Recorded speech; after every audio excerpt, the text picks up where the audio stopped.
M. Félix Tshisekedi se comporte de la même manière que Batu Nyonso Oya Kritikaki. Quand ma député a dit que ce contrat-là c'était le contrat léonais, M. Félix Tshisekedi a eu effectivement à brader nos ressources moyennant à ça les trocs en fait. Je voudrais dire, na docteur Mukwege, na Batu Nyonso la biso, tout ça a un problème en interne.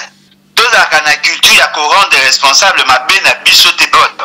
Nous sommes dans un contexte capitaliste. Bino, Batu Bino Boponi. Botinda bango bakende ko représenter bino batoka ba Félix Tshisekedi batoka ba Kaza Diwana soki ministre de finance. Est-ce que batwana ba na malonga ya kokoka pour que ba faire face na bato bayaki? Aujourd'hui, ce contrat autobeta masolo, ça contrat à Félix Tshisekedi muta signé. A-t-il pris le soin de respecter la norme? Ninga on est ko critiquer bato bazaki liboso na vous pensez que dans la famille Tshisekedi, et dans la politique, et dans la biologique, personne n'a eu à gagner ne fût-ce qu'un iota dans ce contrat-là? Donc, on a fait c'est un pouvoir pathologique, un pouvoir cancérogène. Vous imaginez, bah, signer un contrat à 25 ans, mal négocié, certaines clauses, ils ont posé déjà problème parce que dans cette négociation, l'État congolais a bima perdant. Les trois ministres là, Bakoki kozwa décision dans ces pays-là, nous au monde sans que les pays n'en soient informés. Makambo est plus profond que ce qu'on vous présente. Il y a un truc ça va tout. Boti ka kozala agité, bo faire d'abord réfléchir. Est-ce que vous savez pourquoi nanga aza fâché? Parce que Bakoti na bilanga na ye bazui bakari na ye. Parce qu'à Nyembo, botu na ye. Est-ce qu'il y a des compagnies créées par la famille Tshisekedi dans le secteur minier? Monsieur Félix Tshisekedi est-il content? Il y a prestation, il y a EAC chez nous. Azaki na likanisi ke EAC fait zonga. EAC va projet, va bâtir, va 3 mois, non? Oui. Aucune lettre, aucune correspondance, aucun acte du gouvernement demande à EAC de quitter notre pays. Aucun. Mais EAC ne partira pas. EAC aux Omonawana, c'est une stratégie qui a été boutiquée en complicité avec M. Félix Tshisekedi. Présence à Batouana et Zalaki justement pour leur permettre d'exploiter nos ressources. Il a négocié la vie de Congolais moyennant le pouvoir. Monsieur Jekoko, qu'est-ce qui fait qu'aujourd'hui, à se rendre compte que Batoussou va salir 6 mois, 9 mois, 12 mois, 24 mois impayés? Mais pendant que lui avait quoi insensé, ces gens-là étaient déjà impayés. Cabinet na bango, il y a na Gentini. Batouassa va 24 mois bazali. Si vous voyez, alors qui principaux, bana na bango va causer ma classe difficilement la période de gratuité de l'enseignement. C'est-à-dire qu'il vous dit de manière indirecte, de manière implicite, que cette gratuité a échoué, il faut que Mobota en amont au point de moi en la classe. Mais ce Gentini Ngobila, c'est un criminel économique. Il ne mérite même pas être gouverneur. Mais M. Jekoko n'est pas mieux. Bana bosa ba longo la Gentini pour qu'il y ait ça à intérim dit après élection.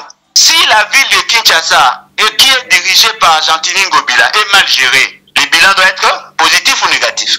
Comment un monsieur qui passe son temps à la maison chez lui, comment un monsieur qui vient au bureau en retard, comment un monsieur qui gère la province via un téléphone, comment un monsieur qui me la cahier signataire nanda kutona bar, comment peut-il avoir un bilan positif? De ces gens-là, non.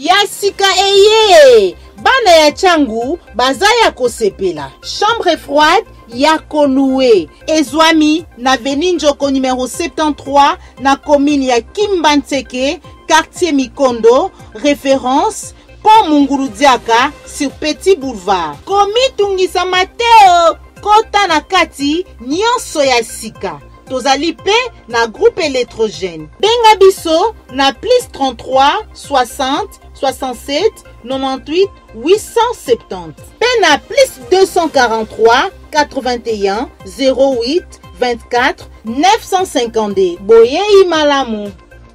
Bozali ebele, bandeko balandi ya Plus Clair Télévision, bandeko balandi ya émission Vérité de tous côtés. Mbote na bino ipagnon sur les amis bino.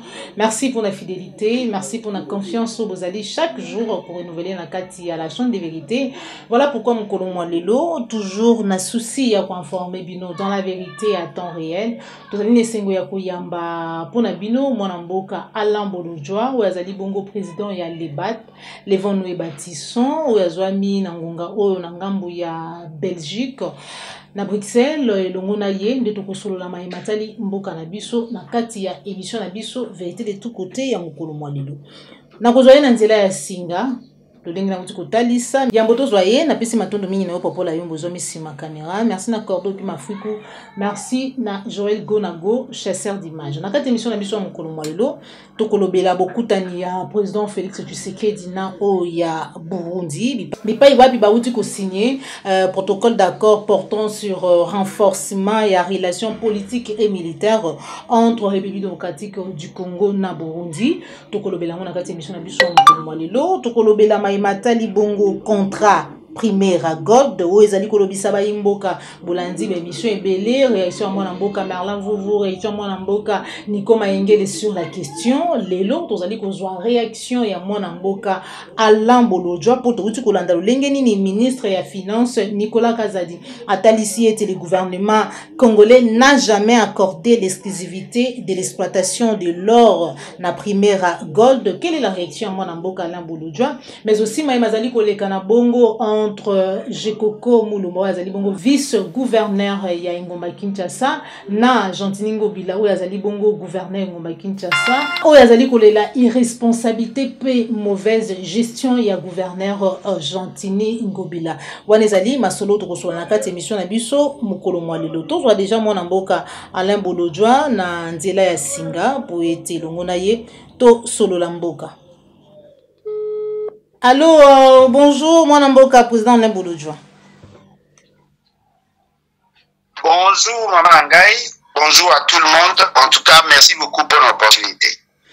Et c'est ngo kozwa yo mokolo mwa lelo na nzela ya singa boni makambo nyonso boni santé. Oui, ça va, santé ça bien. Santé ça bien que le pays va très mal. En tout cas, santé ça bien.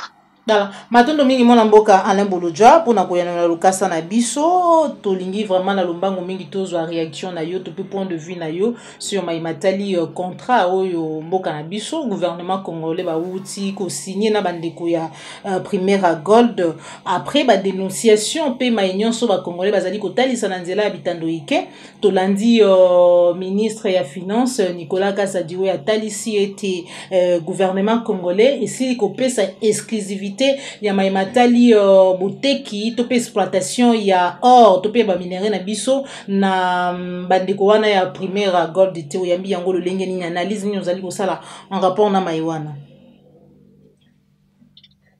Bon, moi personnellement je ne suis pas surpris je ne suis pas surpris. Il y a comme tout ce qu'il y a comme agitation aujourd'hui parce que justement bandeko mingi o balanda biso balinga kolanda biso avec sérieuxité. Maman Nangai, qu'est-ce qu'il y a de nouveau aujourd'hui? Tout le monde a le quoi est la question d'actualité. Qu'est-ce qu'il y a de nouveau? Il y a ce qu'ils attendent. Tout le monde a dit que Félix Sekedi et sa bande, Bayaka, Ponakuluka, pour tirer les dividendes, pour profiter de leurs fonctions pour s'engraisser. Toloba que Batouana Bazali honnêteté et même quand ils faisaient leur discours capture, ils n'avaient pas l'intention de résoudre le problème congolais, mais plutôt de résoudre leurs propres problèmes. M. Félix Sekedi, pendant des années, a eu, n'est-ce pas, à critiquer la gouvernance Yaba président Missoussou. Parmi Biloko, il y a critiqué Kabila, qui est son prédécesseur, ils ont dit que Abaneko reprochait Kabila le fait d'avoir signé des contrats léonais. Et ces contrats, et ça là que l'État congolais, maladroitement, a eu à brader ses ressources, parce que justement, les dirigeants, Bazalaki n'a pas ça il y a qu'on garantit leur survie politique. Moi, j'ai eu à faire des critiques. La critique est à ma casse, si je pense. Par rapport, il y a Otobengaki, code minier, code des investissements, code forestier, et Salemaki en 2002. Et pendant tous ces temps-là, on suppose que M. Félix Tshisekedi, le Kwazaki dans l'opposition, a préoccupé à cette situation parce que lui aussi on en parlait. Et Bongaki Tamouya s'est comporté différemment. Ce qui est surprenant, M. Félix Tshisekedi se comporte de la même manière que Batu Nyonso Oya Kritikaki. Comment peut-on expliquer? Yo moni moninga dini na libulu. Mais yo oye coordination na libulu o esika ya dindaki alors que yo sekaki elobi. Et puis là ça la passe dali ma politique ya elenge yo pour peuple congolais aza ko imposer na biso, ça me met mal à l'aise. Maman nangai mekana ko imaginer kanisa bien. Tant on est ko beta masolo ya François Mwamba et François Beya. Tant on beta masolo ya François Beya, to beta masolo ya Biseleli. Na beta li solo ya makambu ya bakare miniete, na beta li solo ma solo ya bachar de comme ba camion blindé te. Oui. Tiko batu ba okamwa nini? Okamwa pour député à lobby que ce contrat là c'était le contrat léonais. Et là on nini ya sika bon akoko bakelo ka sika po atangi kombo ya entreprise. Tanga kombo ya primerate. Mais tu as bino que M. Félix Tshisekedi a bradé nos ressources pour avoir des équipements venant des Émirats. Dans le bango.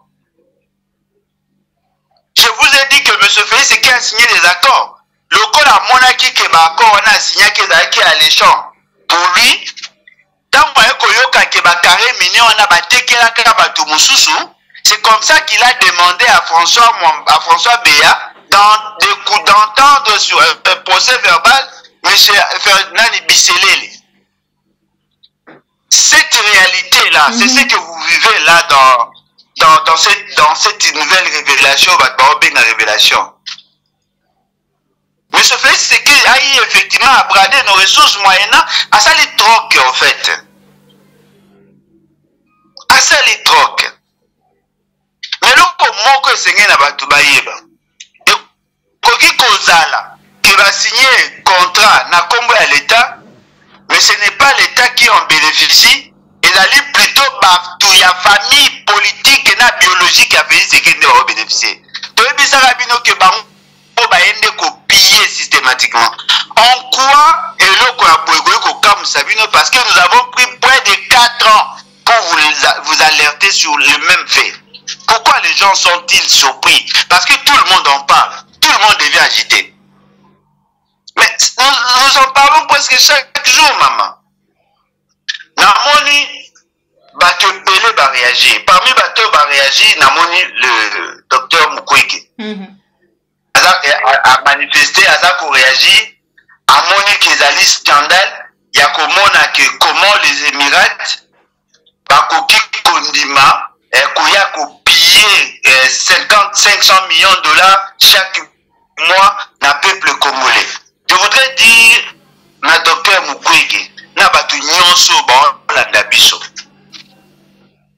Tout ça a un problème en interne. Tout ça a une culture à rendre responsable ma ben abiso te parce qu'apparemment on veut donner l'impression comme si Félix Tshisekedi et son pouvoir ne sont pour rien et ce sont les autres. Non, nous sommes dans un contexte capitaliste. C'est-à-dire que Moutounion soit Azakoya na Congo, Azakoya pour gagner plus et dépenser moins. Ça, ce sont des principes que tout le monde est supposé connaître. Moutounion Azakoya pour qu'à son beloko cher pas nabino, Akoya ka jamais. Tous ceux qui viennent là viennent justement pour s'enrichir, s'engraisser au détriment du peuple congolais. Ce sont des basiques, le raisonnement basique en économie. Dans le baga na bino na sa na bino ba émission.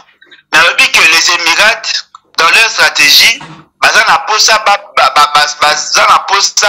ba conserver leur standing de vie. Lokola bayebi que pétrole oyo ezali matière essentielle na bango et économie na bango ezali épuisable et puis au regard ya évolution technologique et ko perdre nani valeur na yango sur le marché, ils ont investi sur le tourisme et sur l'or. Or wana bango baza ko bomba non seulement pour soutenir leur monnaie mais aussi pour commercialiser. Bakomi parmi bateau baza marché ya or ya bijoux ils a makasi na bamboka na bango. Baza na posa ba conserver parce que l'or ne perd pas vraiment la valeur parce qu'ils allaient parmi ba métaux yo où ils allaient apprécier dans le monde et puis la consommation ils allaient en masse. Baza ko ça la stockage ya ba minéraux wana. Le jour où pétrole est causalité, on va soutenir l'économie, on va soutenir et par le tourisme et par l'or. Bango baza na ambition na bango oyo bango ba obundela. Soki ba yoki ke na mboka moko batu moko mito sala la bien te. Baza bakoki ko tekela bango eloko $1 ya $1000 na $1. Bango ya. Bango ba enfant de cœur te, ils viennent pour gagner. Pendant 25 ans, mon amour Balambo Lodjoa, 25 ans. Non, mais les amphithéâtres, les contrats dans l'État, et ça m'a mis dans 25 ans, 15 ans, 25 ans. 15 ans, 25 ans. Est-ce que vous rendez bango responsable, bango tu vas signer là, comme on a dit, non? Ba clause, mon amour Balambo Lodjoa. Ba clause ou salami wana est-ce que possibilité qu'on a la lobby après 25 ans mais sous souhait longwa to ko résilier contrat yango mama makambo nga za koloba wana déjà makambo wana batu déjà ba lobby makambo ya zo koloba na bino ezali que bo rendre bango responsable té au moins na za négociateur et au moins na mabala OK soki boye na libala oba osala kinzonzi famille ya mobali baza kuna famille ya mwasi baza koto famille ya mobali ana posa convaincre bino bondima position na ye soki kote ya bino famille ya mwasi bona kinzonzi ya malunga te mwasi na mwana bino ke na moins cher c'est ça la loi du marché bino bato bino boponi botinda bango bakende ko représenter bino batoka ba Félix Tshisekedi batoka ba Kaza Diwana soki ministre ya finance est-ce que batwana bana malonga ya kokoka pour que ba faire face na bato bayaki yoka na peso ka lo mo oyebi na période moko mwana Félix Tshisekedi akoma miko ke ba Dubai oui tout le monde a la vidéo moko binaki le prince of Congo anniversaire comme kutana ba prince arabe Félix Tshisekedi akendaka kuti mwana na kata sali est-ce que bomi posaka question ba ndeko ke yosani bonne ko féliciter na ba voyage au okende alors ça voyage diplomatie agissante mais c'est ça la diplomatie agissante maman vous pensez qu'ils ont signé ça aujourd'hui c'est pas content ya signé qui tant tozo ba bino ke boke be ke mabe batu balingande oyoka bisote tant tolo ba marambe ke mabe botikela eta aza mwana mboka c'est comme si dans ce Congo là il n'y a que lui ceux qui boke ko signer contrat na pesi ka exemple on ngai monsieur Félix Tshisekedi ayoba na binoti que monsieur Kabila a signé de mauvais contrats le contrat chinois non oui le gagné yoka aventure le contrat chinois les entreprises le consortium ya ba chinois ils ont droit à 68%. Il y a des recettes. Oui, au Congo, ils ont droit à 32%. Il y a des recettes, il y a des bénéfices en fait. Mais tant que vous constituez capital, les Chinois vont y avoir un bongo. Mais ce fait, c'est qu'il y a un capital qui constitue 6 communes. Ezalaki mukie par rapport ya ba gisement au bango ba ko exploiter, n'est-ce pas? Oui. Aujourd'hui, ce contrat autoroute international, le contrat à Félix Tshisekedi, muta signé. A-t-il pris le soin de respecter la norme? Ndenge on est ko critiquer bato bazaki liboso na ye. Bato ba comprendre que bato ba ya na pouvoir, baza ko ya na pouvoir pour s'engraisser. pour une obésité financière. Baza na posa que leur famille et se retrouver à la bien. Vous pensez que dans la famille Tshisekedi ndenge baza wana, et dans la politique et dans la biologique, personne n'a eu à gagner ne fût-ce qu'un iota dans ce contrat là. Ils ne défendent que leurs intérêts, maman. Ils ne défendent que leurs intérêts. Il y a autre chose peuple, c'est un pouvoir pathologique, un pouvoir cancérogène. On en parlait Toloba. C'est pourquoi vous êtes surpris. Quand ils ont fait, il y a un tonné Koloba Bandakala. Tu vois, on imaginer, signer un contrat à 25 ans, mal négocié, la possibilité, il y a quoi demander ou bien à réviser certaines dispositions, certaines clauses, ils ont opposé déjà problème parce que dans cette négociation, l'État congolais a bima perdant. Et vous pensez que Batouana ba émirateur ba leka ba ngomoro. Batou mususu balié.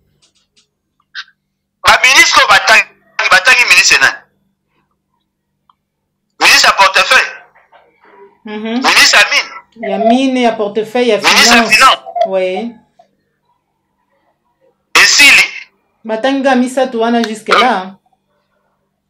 Maman, Batangi Misatou parce que le député ne peut que interpeller les membres du gouvernement, n'est-ce pas? Oui. Ces trois ministres-là, Bakoki kozwa décision dans ces pays-là, nous au monde sans que les pays n'en soient informés.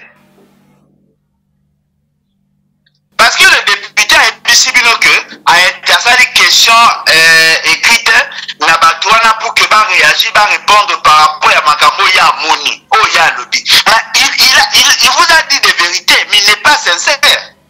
Comment? Il n'est pas sincère, maman.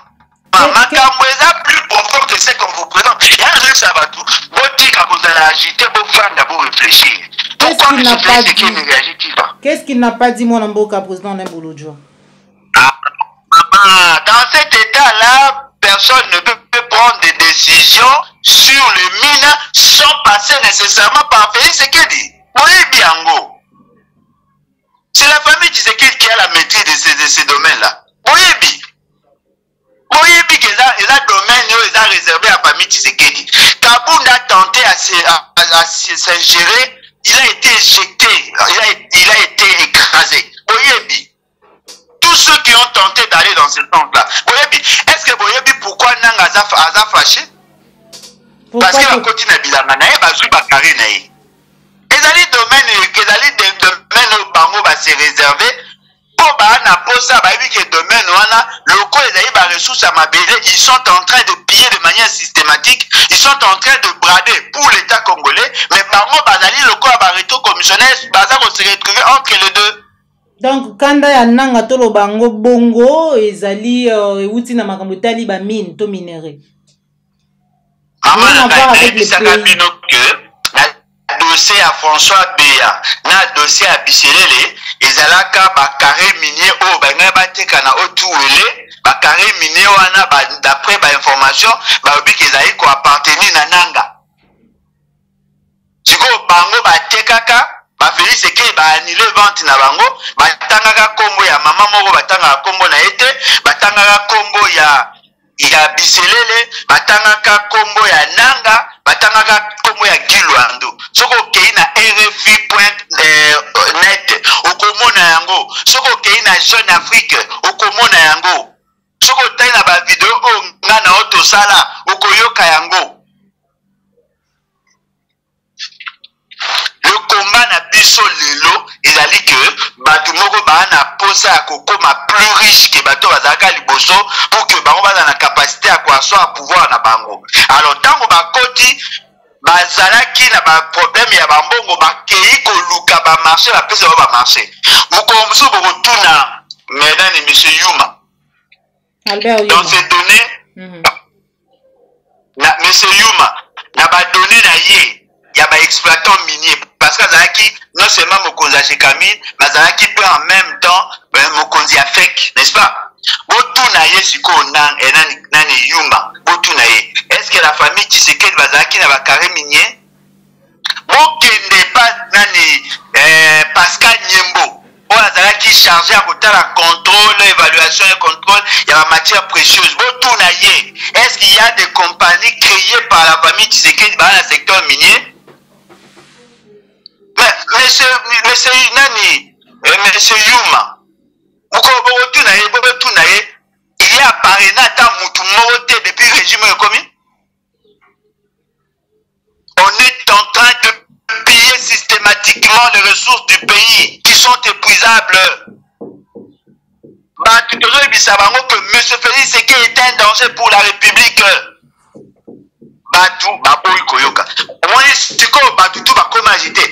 Comment ça? On doit les arrêter. Vous savez quoi? Bitumba ezali na kati ya IDPS. Bitumba ezali na kati ya politique ya Félix Tshisekedi. La famille politique na biologique na ye.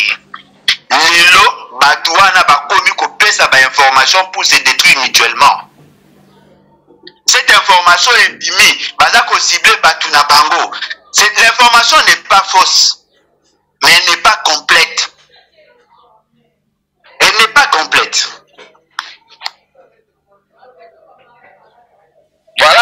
Voilà. Président Labolodjo Bisiko Zali, le tête à tête et Salamaki, déjà entre président de l'Assemblée nationale Mbosso Kodia, na président de la Chambre et représentant belge. Réaction na yo to kokyo yeba nini soki ozali déjà na ba élément ni ba sololi c'est ma matali mboka na biso. Bon, en tout cas, ce qui est vrai, awa na mboko soko lingo yeba maramba Congo, il faut zara soit babomi bato ou soit au côté na YouTube. Parce que les chaînes là dans les essentiels des chaînes n'en parlent même pas. Omoni? Awa pe makambo ya Congo. Il y a certaines questions que je vais survoler, mais ça n'a pas d'importance.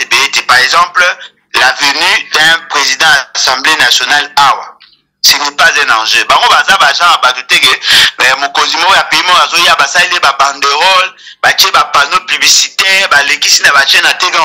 Non. Alors, les journalistes, l'essentiel, c'est important, et puis ça passe. Donc, Internet. Ils sont grands là-bas chez vous et chez nous. Ici, et tout ça. Mais ce qui est vrai, le pays, Ezali Kokende Mabe, Batu, Oyo Bazali na Mawa, ya Congo, Baza Komona ke Makamune Ezako Leka, Ezoleka Mabe. Parce que Nayoki déjà, na moi, Bisika Ndambu Ndambu. Non, il faut que batu baki na dialogue parce que l'élection est chaotique, batu ba communauté moi ko banga muke. Bioko msupe ezali que il y a des choses qu'on nous reproche par rapport à membre ya droit de l'homme et tout ça. Ça toujours yoka. Mais makamu pela que on membre ya gouvernement ya qui a lobby. Les gens n'en parlent même pas. Parce que ça va actualité na bangote quoi. Voilà. Mwana mboka na Bolodjoa, président burundais Azali awa na mboka na biso na ngomba Kinshasa pour une visite officielle il y a 2 jours, tête à tête et Salamaki entre Yena président de la République Félix Tshisekedi, Atalisi était qui vivra vivra, Atalisi maimatali ba sanction oyo mboka na biso to peto ba ete ba kambi ya mboka bazui alors qu'il s'attendait na ba sanction misusu mais kasi ba sanction yena ngamu misusu, Atalisi était na ba ba signé nungu déjà ko ba menacé ezali bongo prorogation ya séjour to ba bongo ya mapinga ya EAC oyambi lolenge ni boye ina na kati ya mabele et puis ma nyonso lobami tout à tour ya visite na ye awa maman ngai nalingi to sala effort to réfléchir différemment, n'est-ce pas? OK. Monsieur Félix Tshisekedi, Monsieur Félix Tshisekedi, est-il content de la prestation de EAC chez nous? Est-ce que dans ces déclarations, assez à l'obate quelque part, plusieurs fois, est-ce que bateau bazaka nzinga na ibaloba yango te? Bazaki na likanisi ke EAC ifezonga. EAC ba projet ba batie bango 3 mois non? Oui. Mais tout le baboué est comme à terme et si là. Le 8 septembre. Et si là. Si siko tango ezo sila wana est-ce que bolioki Félix Tshisekedi na batu na ba lobby que voilà le ko ezo sila to kata ba olu il faut ba longwa. Non, par contre, président burundais nda lobby ce n'est pas le moment de dire qu'il faut renvoyer la force régionale. Donc apparemment il y a babakisi déjà. Est-ce que le gouvernement ba lobaki déjà que ndenge makamelo ça il faut bata EAC bakende? Gouvernement a loupé à côté, mais bande ko ima au moins nous devons faire la part des choses entre les supputations, entre les agitations de votre fameux gouvernement, de la honte et l'État congolais. L'État congolais agit par des décisions, par des actes. Voyez-vous? Aucune lettre, aucune correspondance, aucun acte du gouvernement demande à EAC de quitter notre pays. Aucun. Aucun. De manière formelle, personne ne demande à EAC de quitter notre pays. Ce que moi, le président en a eu pour l'année, parce qu'il y a une pression, Félix Tshisekedi a convoqué un forum pour réfléchir, pour analyser, pour évaluer les niveaux d'exécution et l'objectif qui n'a cadre et état de siège. Dans le cadre de l'état de siège, ils ont conclu que l'état de siège n'était pas efficace. Mais ce Félix Tshisekedi sait que si l'état de siège n'est pas efficace, parce que justement, il y a des zones qui ne sont pas maîtrisées, contrôlées, et bien l'exercice ça qu'on continue dans notre pays. Cela veut dire quoi? L'insécurité continue, ce qui veut dire que l'EAC n'a pas bien fait son travail. Mais l'EAC ne partira pas. Parce que EAC aux Omonawana, c'est une stratégie qui a été boutiquée en complicité avec M. Félix Tshisekedi. La posa batu question tilom tapé sa réponse te. Ma résolution à mini sommet à Goma. Est-ce que Moutoumou a une idée nango? Oh, et le moko ezali vrai ezali. Apparemment, ce qui est événement moko salami, les gens sont surpris. Mais ezali suite logique. Yamakamoto lobaka naka to kritikaka naka. Ça continue maman.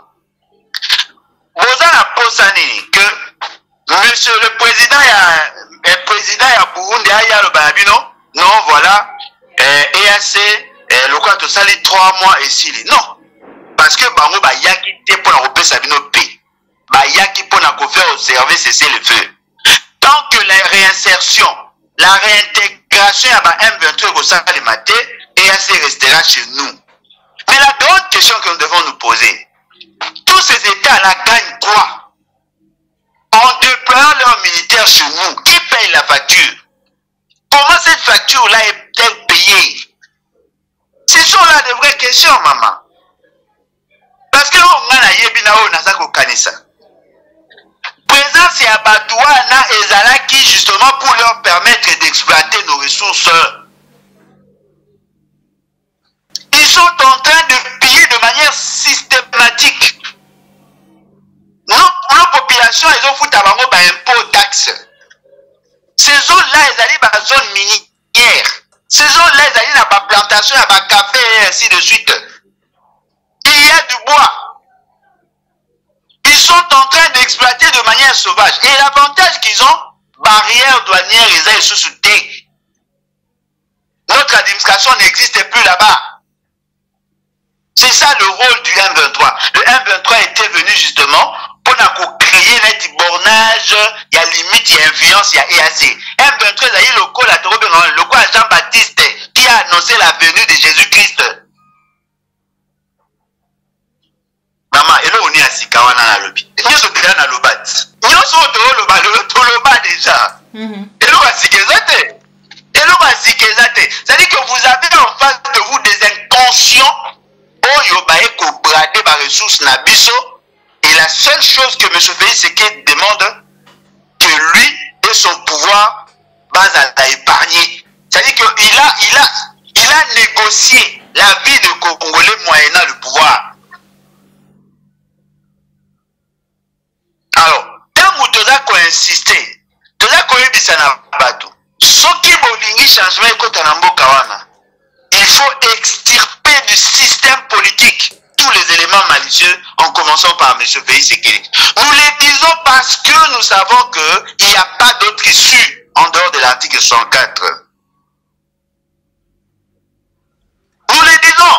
On va dire, la grosse banine, le pas batumso balbarake. Soko le gorodo lelo, ezate ka lelo no mama kwanza. Oui. Makwanzo bomo na oyo, eza makwanza ya ligorodo goliaka. Comment pouvez-vous expliquer un monsieur qui accède au pouvoir par de voies malsaines, vous l'avez toléré. Il est en train de poser des actes contre vous. Vous avez cautionné. Et aujourd'hui, vous vous plaignez? Est-ce que M. Félix Tshisekedi, par sa nature, pour l'intérêt des autres, à ça, là, on a vu, na deuxième. Et là, passe ezali, peuple congolais a commencé par saison, par événement. Aïe, collaboration qui est allée dans pas maman, c'est avant 3 mois. On peut s'en raison, c'est avant 3 mois. Après 3 mois. Mais il y a quoi aventure? Dans le bac, lors d'une émission, dans le bac, que la cohabitation ou la coexistence, il y a EAC, il y a MONUSCO et Kostimate. Parce que les missions, il y a MONUSCO, la mission, il y a EAC, ils sont incompatibles. La MONUSCO vient sécuriser la population et veiller sur la restauration de l'autorité de l'État.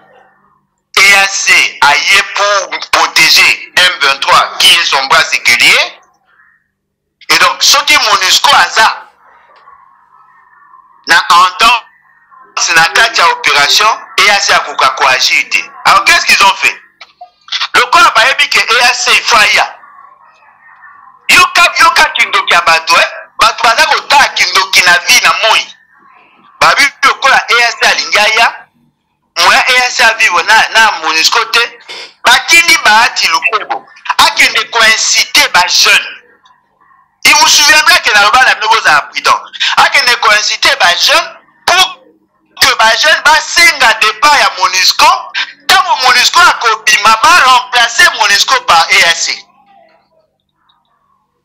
Aujourd'hui, la MONUSCO a engaka kende Félix Tshisekedi a kene en Théazela. Alors dites-moi, les zones de Sika EAC Aza, MONUSCO Aza kuna? Et Sika EAC Aza, est-ce que l'État congolais Aza kuna? La question maintenant est à Sukisa. Si l'État n'est pas là, si la MONUSCO n'est pas là, quelle est la loi qui s'applique là-bas? Qui peut me garantir que nos concitoyens, mes concitoyens, sont en sécurité là-bas? Qui peut me rassurer? C'est l'hymne national du Congo, Mama. Qui peut me certifier que le drapeau est à Congo et Batarana Tombo et Kitarana pourquoi? Maman, Batoratika Rolala, maman. Moka oyo ekene mabe. Voilà. Totika ba blague. Matondo mingi président Limbolo Joa to komi na souke émission na biso to lobela Matali Ngomba Kinshasa vice-gouverneur ya Kinshasa Jekoko Mulumba tazali troublé na irresponsabilité ya gouverneur de la ville Gentini Ngobila lobi à une semaine en rentrée scolaire ba un paiement ibele avi était gouverneur ayaka na biro ngonga o ya lingi azonga kangonga o ya lingi parfois ça la musala na téléphone et autres réactions na yo dernièrement na naki inde Merlin vous kotali ça été ma union so bazali koleka entre Jekoko Mulumba na Godem Poyo pe kalate tout koyoka été ba bandeko ya cour des comptes basenga ki na assemblée provinciale ya ville à Kinshasa ba sanctionner gouverneur pour na retard ya makambo belé kutambola malamu te lecture na yo face na ba union so. Maman Nangai, cette question relance beaucoup de débats à la fois. Beaucoup. Il y a les bosseuses qui vient faire Jekoko la gouvernance, il y a Gentini.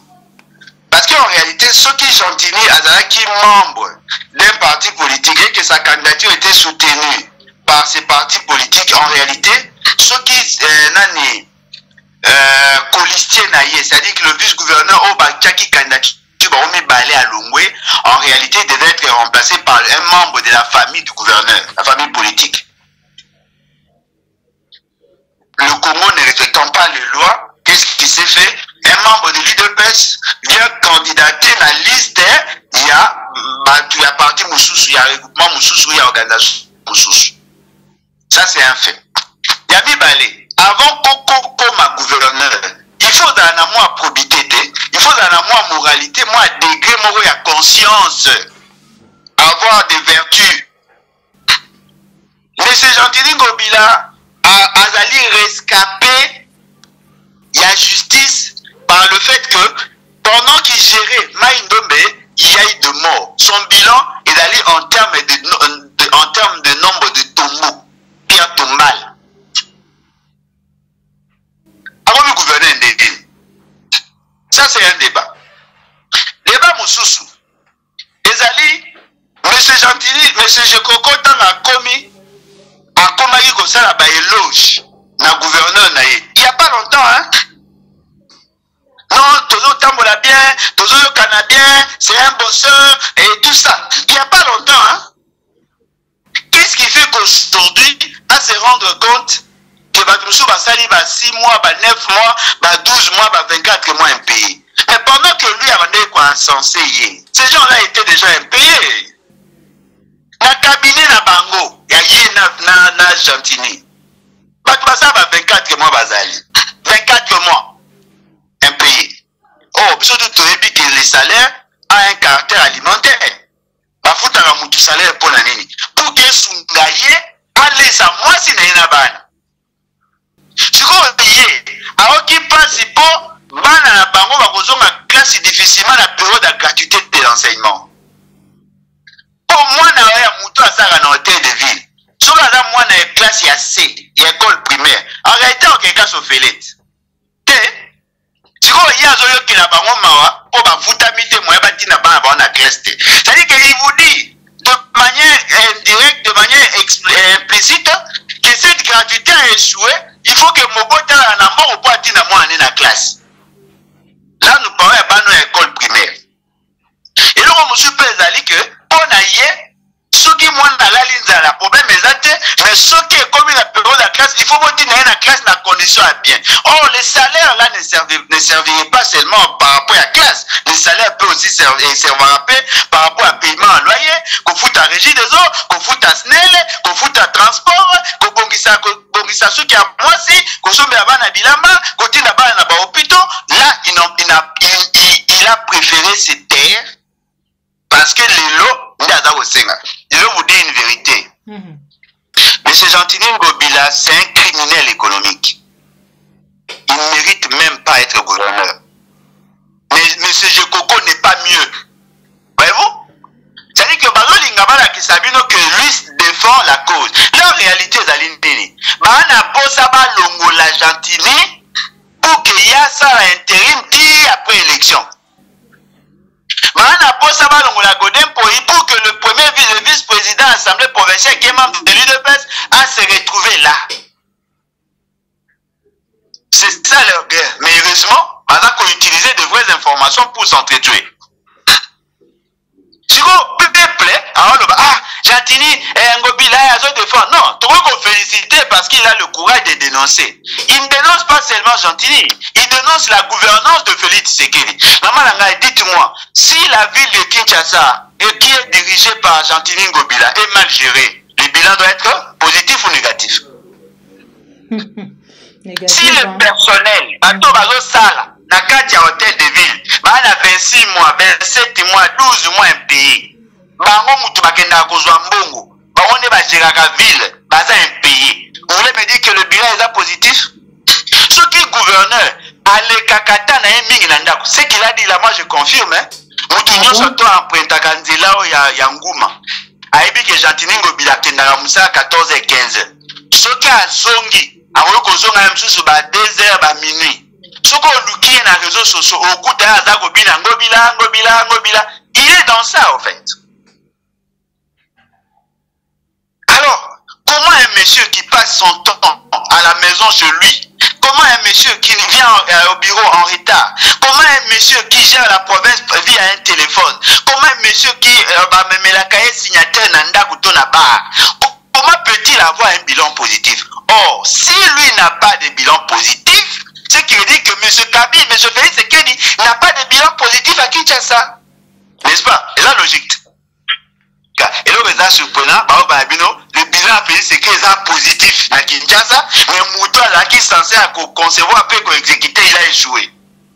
Ces gens-là, ça Kanabino. Na Ngobila, na Dekoko, na Félix, na Bango tout Libanda. Vous êtes des complices naïfs. Vous ne pouvez pas cautionner ça. Mais tout le monde qui va gérer ma bé. Mais tout le monde qui va gérer ma bé. Mais bon, là, qui ça a maman la joie, ça a. Bazo Joaga, Bazo limité, Bazo moi parti, est-ce qu'il va donner ma pelouse? Bah, là, ça, Kinshasa est bongi. Bazo moi venir, moi, va bâtir moi 7 lampadaires, va dire, Kinshasa est bongi, minda. Bah, là, qu'est-ce que moi 1 kilomètre et en dit là, au Congo, Bazo Tonga. Mais quand lui vous dit qu'ils ont échoué avec son gouverneur, pourquoi les autres là disent qu'ils ont réussi? Sur base de quoi? Sur base de quoi? Et puis là, monsieur Yassis, c'est même ce coco là. Je crois que ça fait 8 mois. Si je ne m'abuse pas. En décembre, je pense. Avec le mois de novembre, marché Zando et Rosa a inauguré, non? Hein? Oui. J'espère qu'à l'eau préparé, hein? Tout espérer déjà. Voilà. Matondo mingi mwana mboka. Matondo mingi mwana mboka. Matondo mingi mwana mboka lembolo jwa pour na pesa biso ngonga kosola mokolo mwalelo. Message na yo na ba nyonso bazwi libaku ya kolanda yo na nzela ya émission Vérité de tout côté na kati ya Plus Clair Télévision. En tout cas, merci na batu nyonso bazali na batika na kata combat solo.